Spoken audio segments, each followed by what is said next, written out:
Hello बच्चों, radius classes में आपका स्वागत है। और आज के इस वीडियो में हम लोग पढ़ रहे हैं परावर्तन यानी कि प्रकाश का परावर्तन यानी कि रिफ्लेक्शन ऑफ लाइट, जो कि क्लास 10 के लिए है और स्पेशली बिहार बोर्ड वाले बच्चों के लिए है। तो आज हमारा 4th लेक्चर है। अगर 3 लेक्चर और नहीं देखें तो उसे जा करके पहले देख लीजिए, तभी बात आपको समझ में आएगी। तो जैसा कि बात करते हैं आज चौथे लेक्चर में, तो हम लोग आज पढ़ेंगे क्या क्या टॉपिक्स। तो देखिए हमने लिख रखा है टुडेज टॉपिक में क्या क्या आज पढ़ने वाले हैं, जो ध्यान से आप देखिएगा। तो सबसे पहले हम लोग पढ़ेंगे प्रकाश का परावर्तन। अभी तक बेस तैयार कर रहे थे कि लाइट क्या होता है, उसमें कौन कौन से पदार्थ के बारे में बात कर दिए थे हम लोग, ठीक है। पारदर्शिता के आधार पे कौन कौन से प्रकार के पदार्थ होते हैं, उस तरह से फिर देखते हैं आपतन जो क्या उसको बोलते हैं कि जो किरण पुंज क्या होता है, ये सारा चीज़ हम लोग डिस्कस किए हैं, आप उसमें देख लीजिएगा। तो बात करते हैं यहाँ से सबसे आज का शुरुआत है जो ना प्रकाश का परावर्तन, तो यहीं से शुरू करते हैं हम लोग कि प्रकाश का परावर्तन आखिर होता क्या है।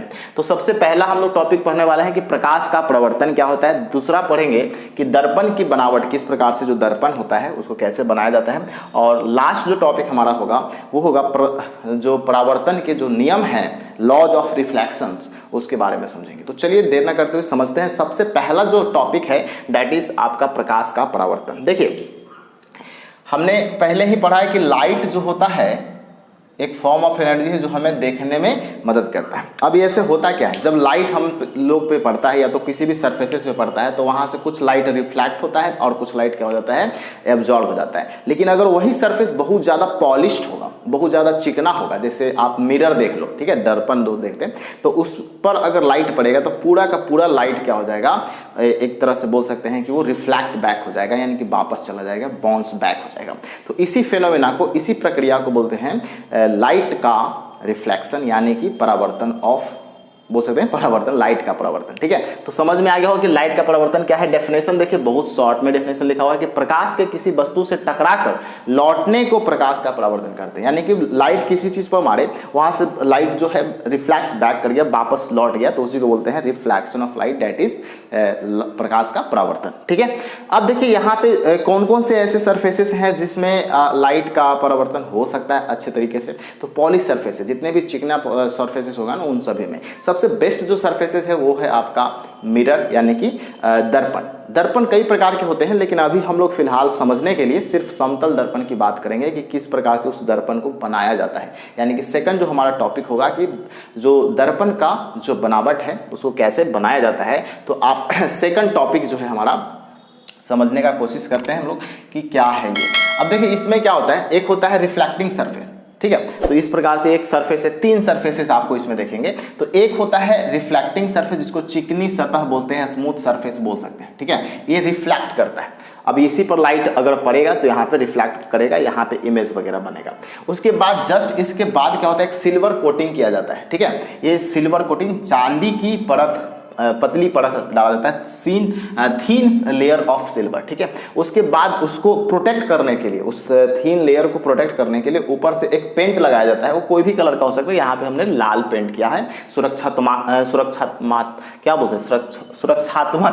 परत इसको बोल सकते हैं, यानी कि protective surface of red point, red paint का, ठीक है, ताकि उसको जो सिल्वर जो लेयर है ना वो हट ना सके, ठीक है, खरोच ना लग सके उसमें, इस कारण से किया गया है। यानी कि 3 लेयर हो गया। सबसे पहला हो गया चिकनी सतह, जिसको रिफ्लेक्टिंग सरफेस बोलेंगे। उसके बाद दूसरा लेयर होता है चांदी की पतली सतह, और तीसरा होता है लाल पेंट की सुरक्षात्मक जो परत है वो। तो इस प्रकार से जो समतल दर्पण का बनावट है, इस प्रकार से समतल दर्पण को बनाया जाता है। और लाइट यहीं पे पड़ेगा तो यहाँ से क्या होगा, आपका जो इमेज बनना शुरू हो जाएगा यहाँ पे, ठीक है। अब उसके बाद क्या है, उसके बाद देखिए यहाँ पे 3 तरह के लॉ है, ठीक है।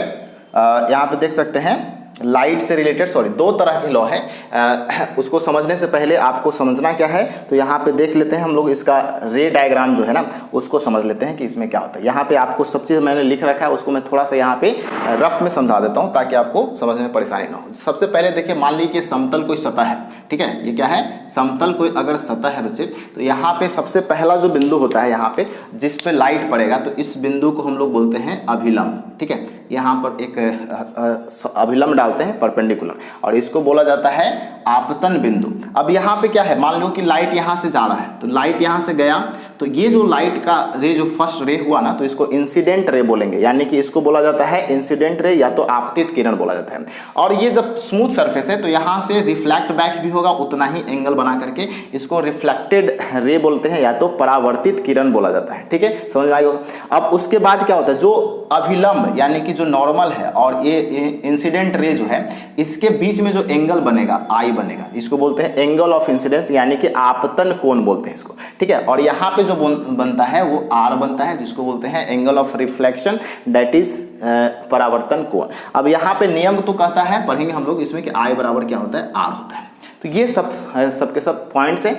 और यहाँ पे देख सकते हैं हमने लिख रखा है कि जैसे ये समतल दर्पण हो गया, ये आपका आपतन बिंदु जिसको पॉइंट ऑफ इंसिडेंस बोल दिए, और यहाँ से जो रेज गया उसको इंसिडेंट रे बोले, और यहाँ से जो नॉर्मल डाल दिए हैं, इन दोनों के बीच में बना है आई, और इन दोनों के बीच में परावर्तन कोण बना है। ठीक है, रिफ्लेक्टेड रे के बीच में और नॉर्मल के बीच में। तो इस प्रकार से अब इससे नियम क्या बनता है, तो इससे दो नियम बनते हैं आपका।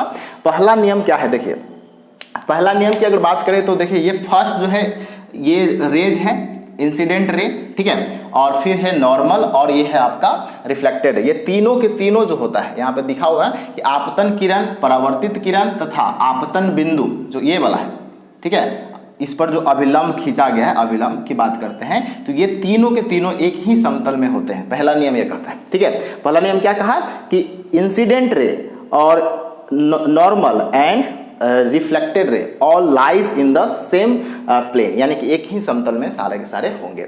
सिंपल है। दूसरा नियम तो हमने बता रखा है। दूसरा नियम में क्या होता है कि जो आपतन कोण होता है वो परावर्तन कोण के क्या होता है, बराबर होता है, I = R होता है।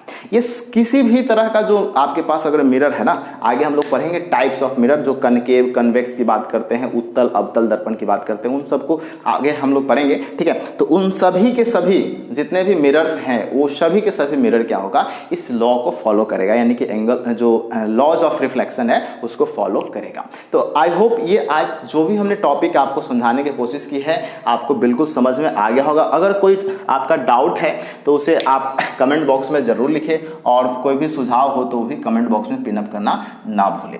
तो चलिए बच्चों, मिलते हैं अगले अपडेट्स में, अगले वीडियोज़ में, लेक्चर में, और तब तक के लिए goodbye, take care, thanks a lot, जय हिंद, वंदे मातरम।